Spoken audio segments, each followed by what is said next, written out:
For me, sharing personal information was super hard. For years and years, I was silent about my plight. I was silent about how I had my children, how I raised my children, and how things transpired for my kids. So I'm going to touch 2 points today. When I was younger, I wasn't raised in a family that taught me how to raise a child. I was neglected, I was abused, I was ignored. The sarcasm was deep in the family. The ignorance was deep when it came to children. There were things going on that just didn't make sense to me. They still don't make sense to me now, except for the stronghold of Satan. The stronghold of the devil ran deep in my family. And I'm telling you this because when you have children, you have to remember that their future is all we have. Your grandchildren, your grandchildren's children, that is what we have.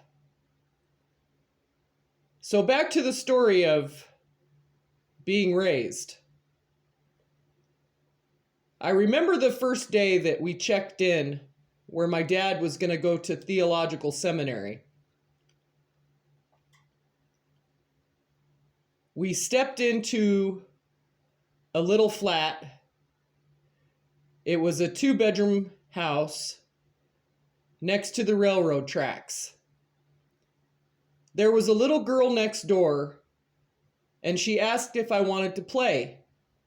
We became fast friends. About 15 minutes into the playtime, I witnessed something that I'll never forget. I was 10 years old. I was unattended. My parents really weren't watching me. They really didn't watch me close. I didn't spend a lot of time with my parents. I spent a lot of time outside playing. I was told to be seen and not heard. And when they yelled for me, I better come. Well, this time was different. The little girl invited me into her house, which was next door. And this was the first day that my dad was checking into seminary. So we were watching TV, the little girl and I, and these 2 full-grown men had another girl in the bedroom with them. And the door was open, and I could hear what was going on. She kept struggling. She kept saying no. She kept saying, ouch, it hurts. And when I stood up and walked over to the door slammed in my face.